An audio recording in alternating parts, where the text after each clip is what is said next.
All right, ladies and gentlemen, this is the Patreon exclusive MMA-Hem with Dutchie and the Super Jew picks for the fights coming up this weekend.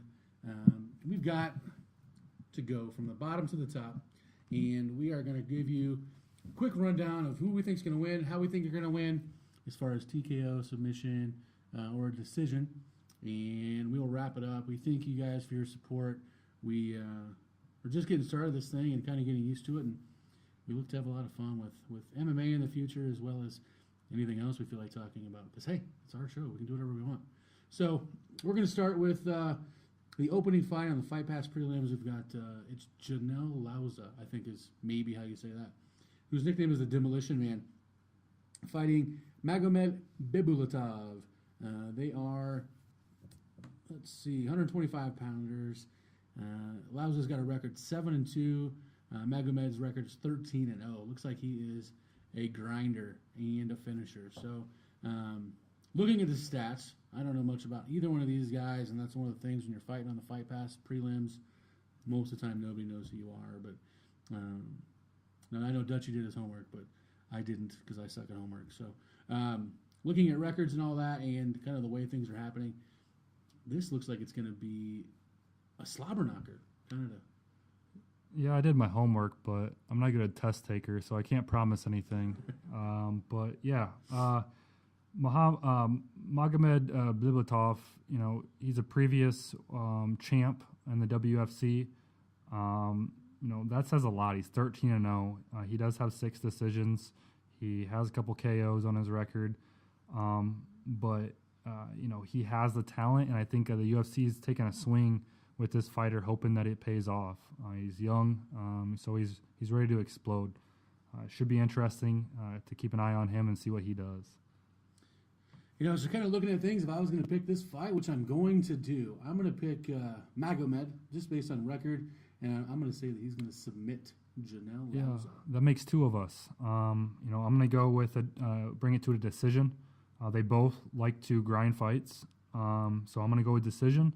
I think with Magomed Bibulatov's this is going to be his first fight in the UFC, so I think he might have little nerves, but he's gonna grind it out for the win by decision. The old school octagon jitters. That's got to be a real thing, man. I can't imagine walking out. Yeah, it's the first fight on Fight Pass. There'd be like 12 people there, but still, it's a big step up. Yeah, you're fighting the UFC. You're not. This is your first fight. You got to make an impression. You're no longer in the WFC, so this is the big boys. So he has to make an impression. He has those nerves. I think he might be a little slow off the get-go, but then he'll settle in and get the win. Next on the fight card, we've got Caitlin Kukajian, the blonde fighter, the worst nickname ever, against Irene Aldana, who doesn't have a nickname listed, but even that's better than blonde fighter. So we've got Irene Aldana. She's got 71% knockouts in her 7 victories. Caitlin's got 25% knockouts in her 8 wins. Both of them have losses. Irene is 7-3. Caitlin is 8-1.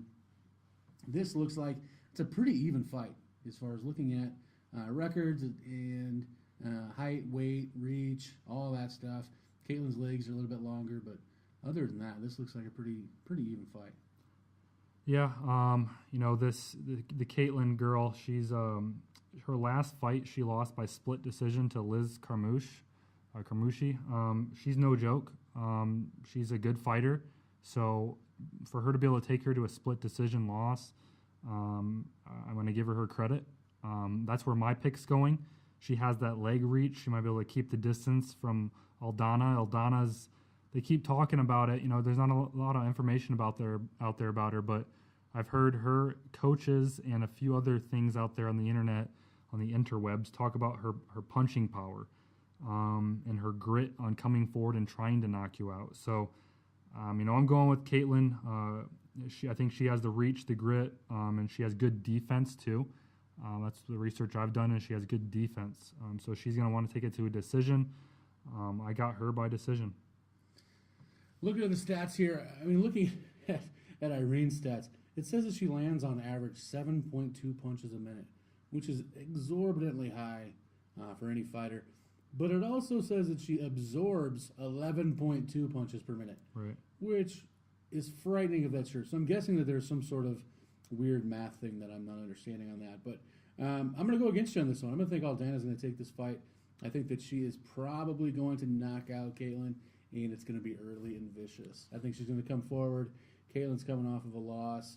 I think that I might choose differently if Caitlin's nickname was anything other than a blonde fight. On this fight, I'm going off who their last losses come from.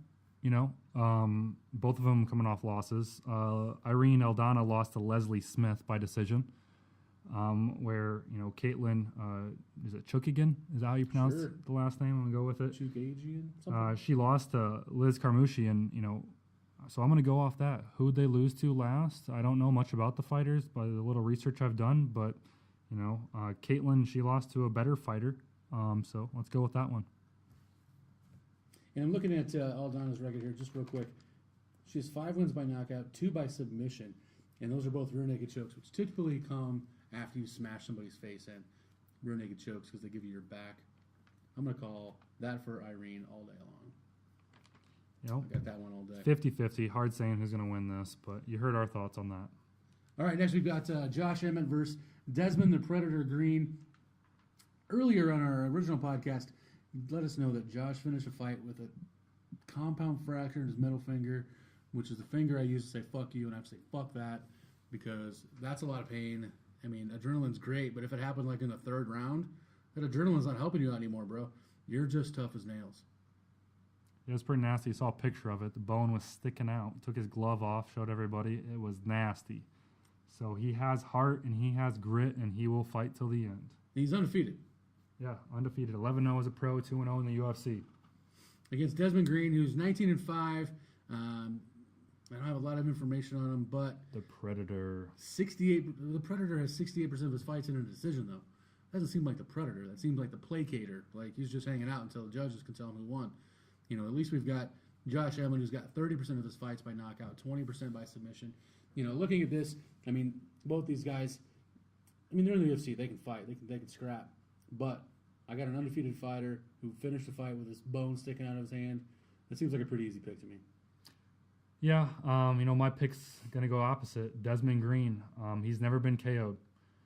He's fighting Josh Emmett. He seems to like to go to decisions. He's a grinder. But I got a feeling Desmond Green's going to come out and get this decision. They both go to a lot of decisions, but Desmond Green's never been KO'd, so I know he has good defense, good chin. I don't think he's going to be rattled. He last beat Martin Brown in the Titan fighting championship. Again, a couple fighters that not a whole lot of information about, but we're going Desmond Green, and he's going Josh Emmett. We'll see what happens. Just let it be known that I watched some grappling stuff with my wife a couple weeks ago, and I picked every fight wrong. So do not call me like, Super Jew, I've made my picks based on you, and I lost $1 million. Do not put money based on our picks. Right. At least if you do, don't tell me about it and tell me how much you lost, because it's. But if you make money, pay up. Right. I need 10% of all wins and 0% of all losses. We'll be fine. Next up in the fight card, we've got Gregor the Gift Gillespie versus Andrew Holbrook. Holbrook is a battler, man. He's 12-1, 58% submission rate going against Gillespie. Gonna be a tough one. Yeah, Holbrook has a nasty ground game. That's what he's known for. He wants to get it to the ground. He'll stand with you, but if he goes to the ground, you better watch out because he's looking for chokes, arm bar, triangles, holds, anything he can get. He's gonna submit you. Gillespie, he's a little bit even keel. He has 3 KOs, 3 subs, and 2 decisions out of the wins he has. He's 8-0. He's undefeated. He's 1-0 in the UFC. But he's more of a kickboxer. So he's going to keep his distance, throw some kicks, jabs, try to outpoint you for the most part. Where Holbrook, he's going to do the same. He'll do the same, but he's also going to look to get you to the ground. And I think that's where it's going to go. That's where my pick's going is Holbrook via submission, that nasty ground game. I can see him getting any submission. Hard saying out of all the submissions he knows to do. That's where it's going. He last beat Jake Matthews. Jake Matthews is no joke. He's also one of those. Jake Matthews is one of those. I believe he's a kickboxer as well, with some nasty punching power. And that's what happened. He took him to the ground. He outpointed him for the most part. Attempted a few different submissions and got the split decision on Jake Matthews. So that's where my pick's going. Super strong defense too with Holbrook. He's got 57% of the times people throw strikes at him, he's blocking them or they're missing. So, I mean, that's pretty good. I'm going to go with you on this one. I'm going to take Holbrook. I think that he's going to grind out this fight, though. I don't think it's going to be a super exciting fight. I think it's probably going to go the distance. But if he wins, it's going to be something that he sets up on the ground. It's not going to be a standing.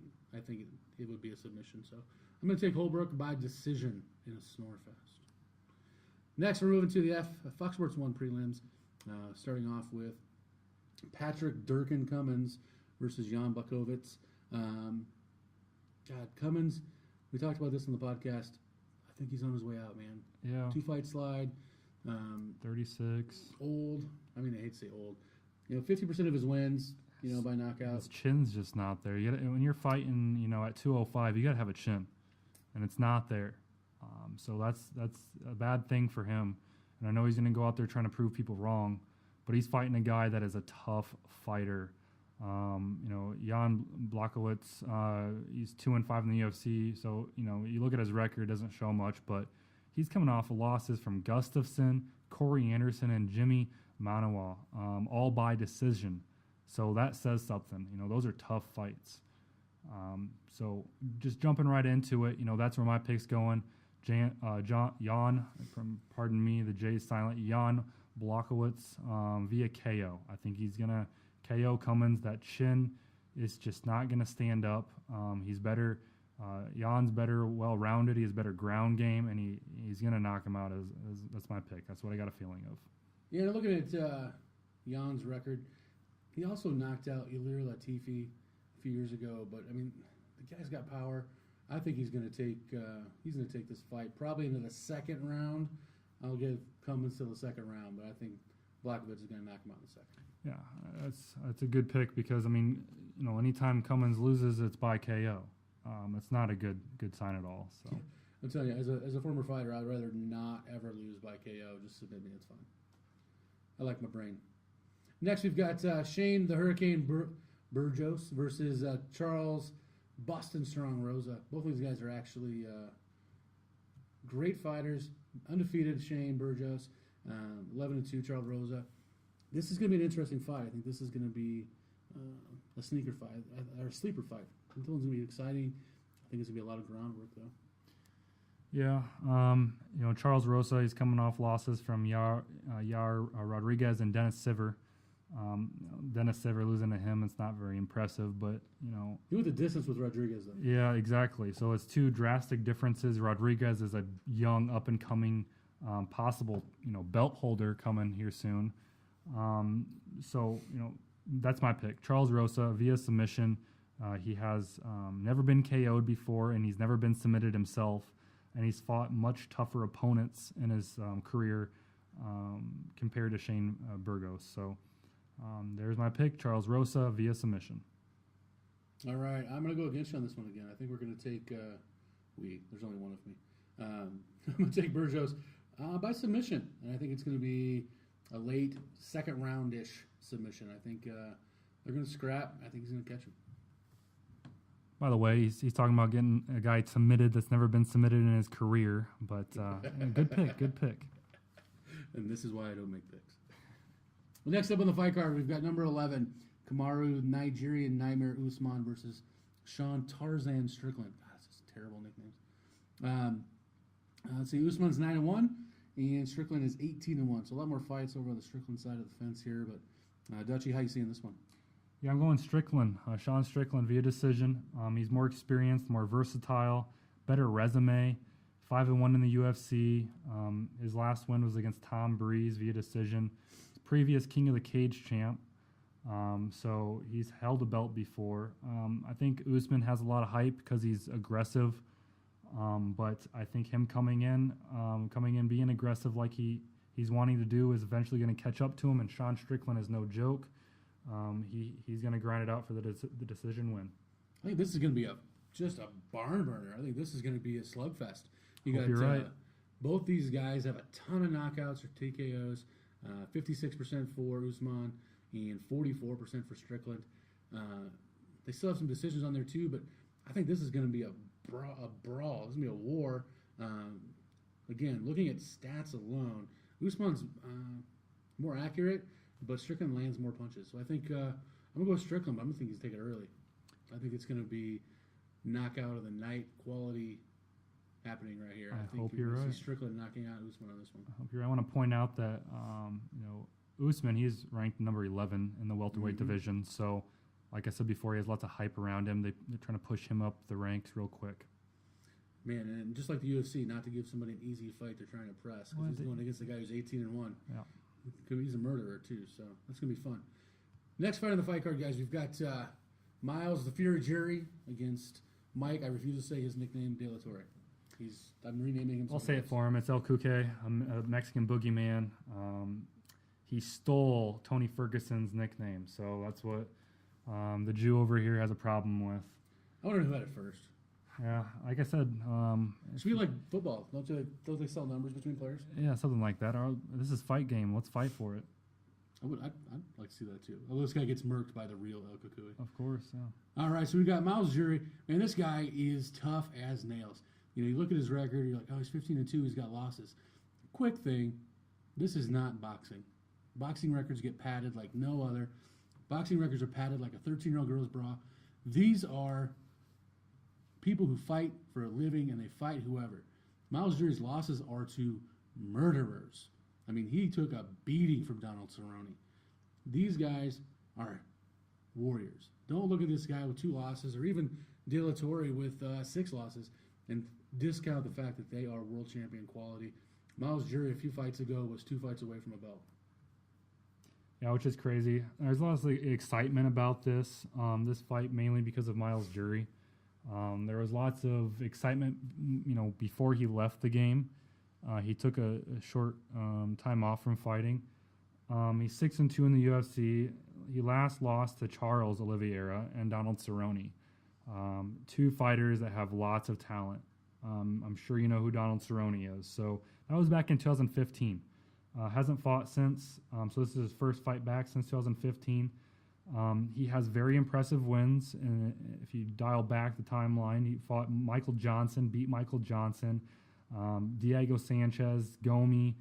I think his problem is that he doesn't know what weight class to fight in. So he's fought through featherweight, but now he's moved to bantamweight, fighting at 145. He's even fought at lightweight before. That's where my pick goes. I'm going with Miles Jury submission. I think it's time for him to get back on track. He still has lots of fighting ahead of him. I'm going to go with you with your pick, but I'm going to say he's going to knock him out. This guy's got some losses. I think that 53% knockout rate. These guys might just meet in the middle of the cage, start throwing bombs, but Miles Jury is a tactician in there. He's got great hands.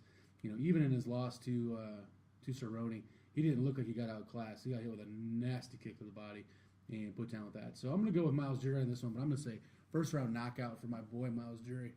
Let's go, Miles. All right, let's move on to the main card. We've got Will Brooks against number 9. We just talked about him, Charles Oliveira. The guy is a murderer, and I mentioned this on our other podcast, guys. Will Brooks he's not impressive since he came over from Bellator. Just nothing exciting to watch. He's a fighter, he's looking to win the fight, but he's not in there to finish the fight. He's not in there to kill. So that's a bad thing when we're talking about the best fighters in the world. You got to go in there looking to kill, and that's not him. So, and 155 pounds is one of the toughest divisions in the UFC, and you're going to try to grind out wins over some of these guys. Good luck. Have fun with that. Props to him. Will Brooks is previous champ in Bellator. Bellator is a great, a great company to fight for. Lots of good fighters there. But he's 1-1 in the UFC. He beat Ross Pearson by decision. He's good, but he also lost to Alex Oliveira by KO. So he has 5 KOs on his record that he's won by, 4 subs and 9 decisions. Those 9 decisions, that's what he likes to do. He likes to grind out fights. Wants to get it to the ground, wrestle, scramble. Where Charles Oliveira, he's willing to do just about anything. He mainly will sub you. He wants to choke you out, get you in a hold. He might KO you. But only 2 decisions in his career. He's 9-7 and 1 no call in the UFC, coming off 2-fight losing streak. My pick goes to Charles Oliveira. I think he's going to win via decision just due to his experience in the UFC, fighting. He's fought much higher competition, and Brooks got beat down by Alex Oliveira. It wasn't really much of a fight. He got beat down by Alex Oliveira. Looking at these, it's kind of weird seeing a guy come over from Bellator, go 1-1, really underwhelming overall. Nothing exciting. Even his fight with Pearson wasn't exciting. He doesn't hit for power, and I think if you look at the MMA people out there, they don't want to see a guy grind out decisions. They want to see a fight. And Charles Oliveira brings the fight. I mean, you're looking at 90% of his fights end before the final bell. And this is a guy who, not known for his power, but definitely known for his submission game. But he's got losses to submissions as well. But that being said, I'm going to go with number 9 ranked Charles Oliveira. Submission, late third, and he's probably going to put him to sleep because I don't think Will Brooks is going to tap. Oliveira's going to have a fire under his ass because if he loses again, he's going to be fighting for WSOF or something like that. Next fight in the card, we've got Thiago the Pitbull Alves versus Patrick the Predator Cote. Two guys who it feels like they've been fighting for 50 years. Both have a ton of fights. This is two guys probably, third quarter, fourth quarter of their careers, winding them down. Cote a few years ago was fighting Anderson Silva for the belt, blew his knee out in that fight. Thiago had some weight issues before he got with Mike Dolce to learn how to cut weight or eat appropriately. This is a fight that, if it ends early, it's probably going to be an exciting fight, but Cote's got a chin on him. He's only got maybe one knockout loss, and that's to... Donald Cerrone was TKO. So I think that's the only fight he ever was stopped in, at least by TKO or knockout. And the only problem I got with Patrick Cote is that he doesn't have any signature wins. Only beating Joe Riggs and Joshua Berkman. Those are the names I'm going to throw out there because they're somewhat familiar to the typical fight fan.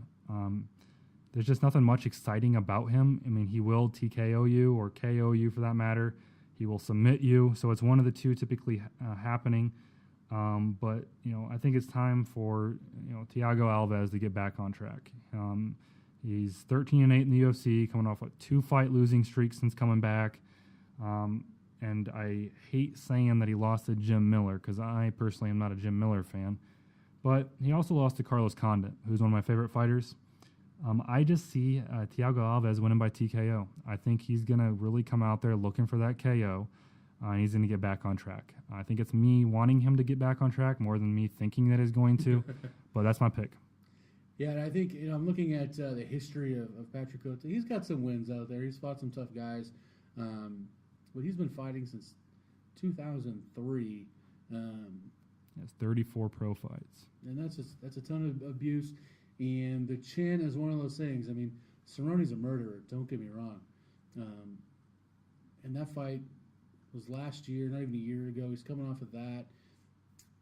The Pitbull is going to take this fight. Man, trying to pick out what's going to happen, though. If it's going to be a long, boring decision or it's drawn out. I'm going to take the Pitbull by knockout. I think he might just put him down and put him out. And right off into the sunset as far as Patrick Cote is concerned. I think he's been bounced from the UFC a couple times already. So I think you're right. Alves, and Thiago's one of those guys that I've always just thought looked frightening. Patrick Cote's Canadian. I mean, goddamn Canadians, especially French Canadian. So I'm gonna go with Thiago the Pitbull Alves to knock out Patrick Cote and continue on his career. Now let's talk about the weirdest fight on this whole pay-per-view card. Let's not. Do we have to? I hate it. I'm gonna make a pick based on something I don't even know anything about. And I'm only going to make a pick because I've actually seen one of these girls fight, and it wasn't even that impressive. I mean, she beat a girl who's 2-2, I think.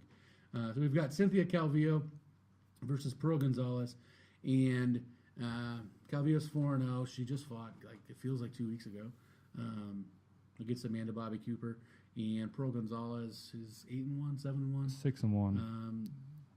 Who first fight in the UFC, and it's mid-card on a pay-per-view. Is she hot at least? No, she's not. She is an aggressive-looking Mexicano.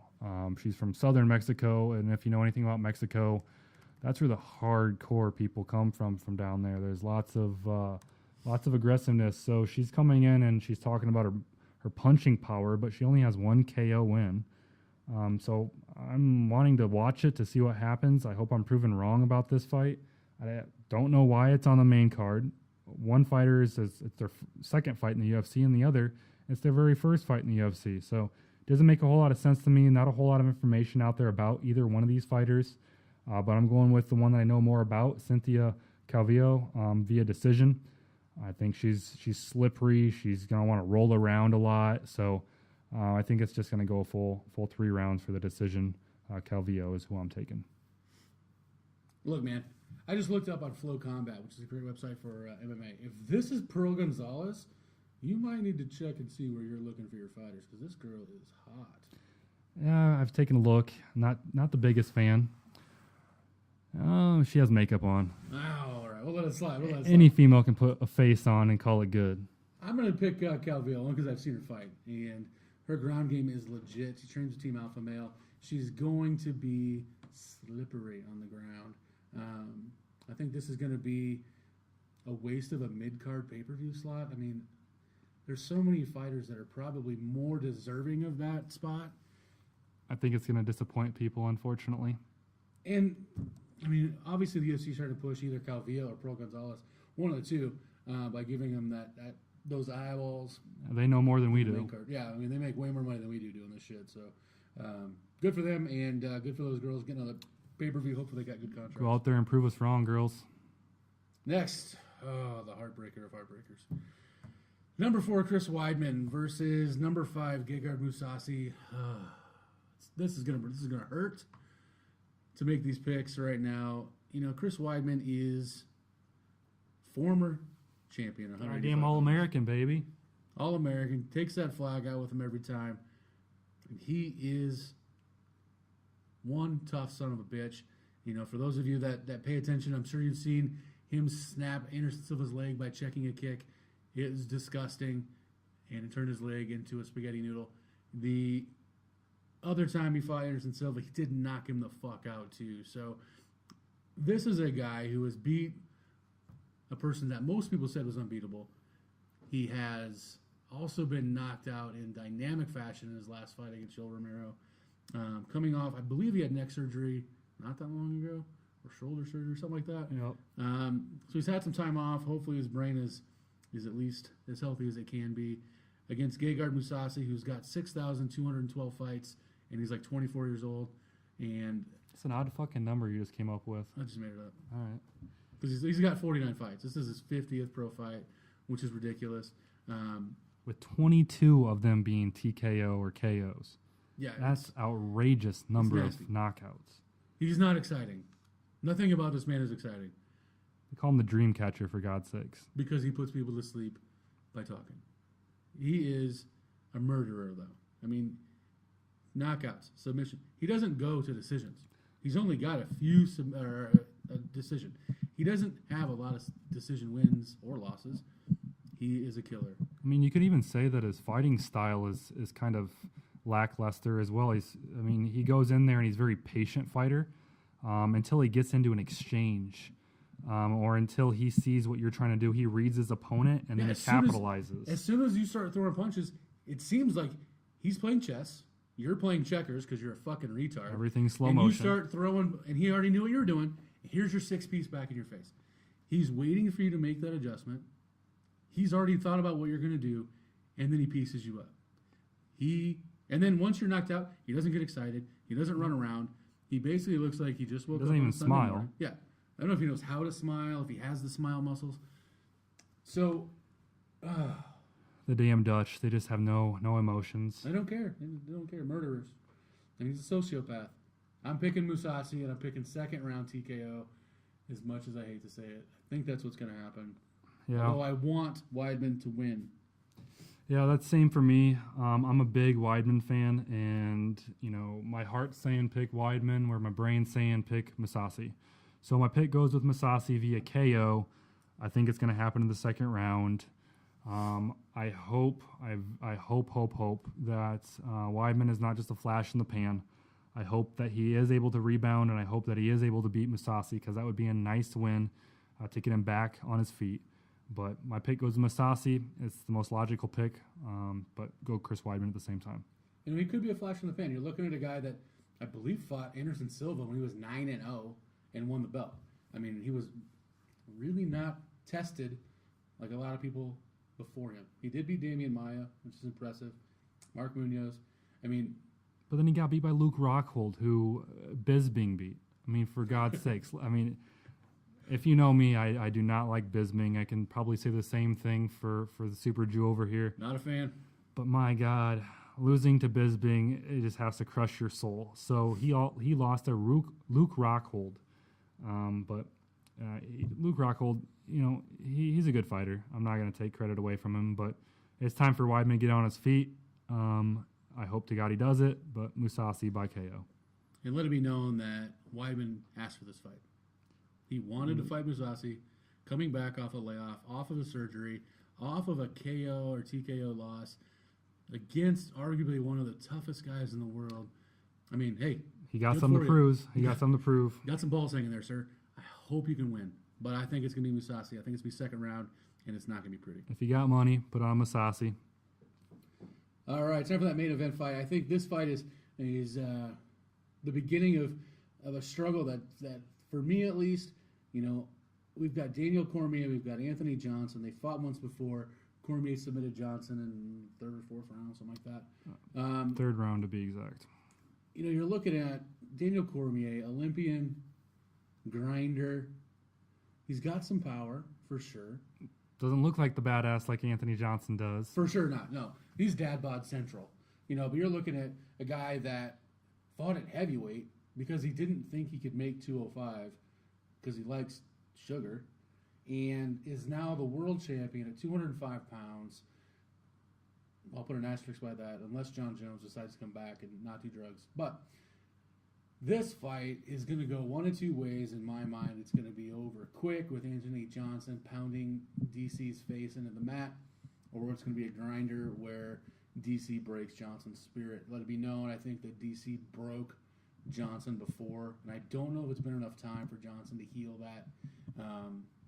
But that being said, if you look at Rumble's knockout of Glover Teixeira, it's a thing of beauty, and it's probably the nastiest uppercut that didn't look like anything ever. Yeah, this is a funny fight because they're two drastically different fighters. We already watched what happened the first time. Cormier wore him out in the third round. And I want to see what Anthony Johnson does to rebound from that. What is he going to do? What's his game plan? Because really the only thing he rests on is KOs or TKOs. He's beaten some badass fighters. He's a hell of a knockout artist. But Cormier, he's just too good at wrestling for Johnson to avoid takedowns. Johnson's out there. He's like a 2x4 walking around the ring. Not a whole lot of flexibility. Stiff. Yeah, real stiff. And where Cormier, he's never been KO'd. So that's saying something. He's fighting. Johnson landed one on him in their first fight. And he ate it, and he continued on. So he did a somersault, actually. Yeah, that's right. So, my pick's going to go to Cormier. I hate the motherfucker. I'm not going to lie. I hate the dude. Cocky, arrogant, don't like anything about him. He won't admit that John Jones, beat him in his own game. John Jones out-wrestled him. How bad does that sound?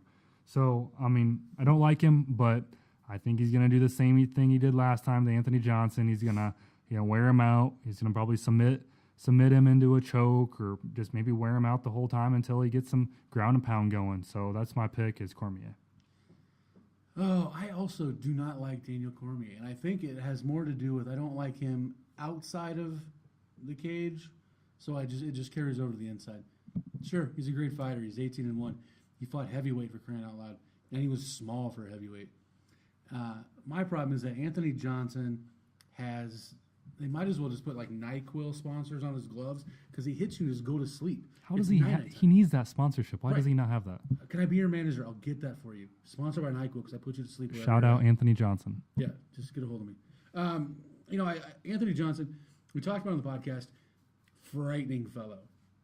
Very well spoken, intelligent, knows his way around the fight game, obviously. No submission victories ever. Maybe never even legitimately tried a submission. Doesn't care to. Probably can't spell submission. Right. Don't care. The dude is a murderer.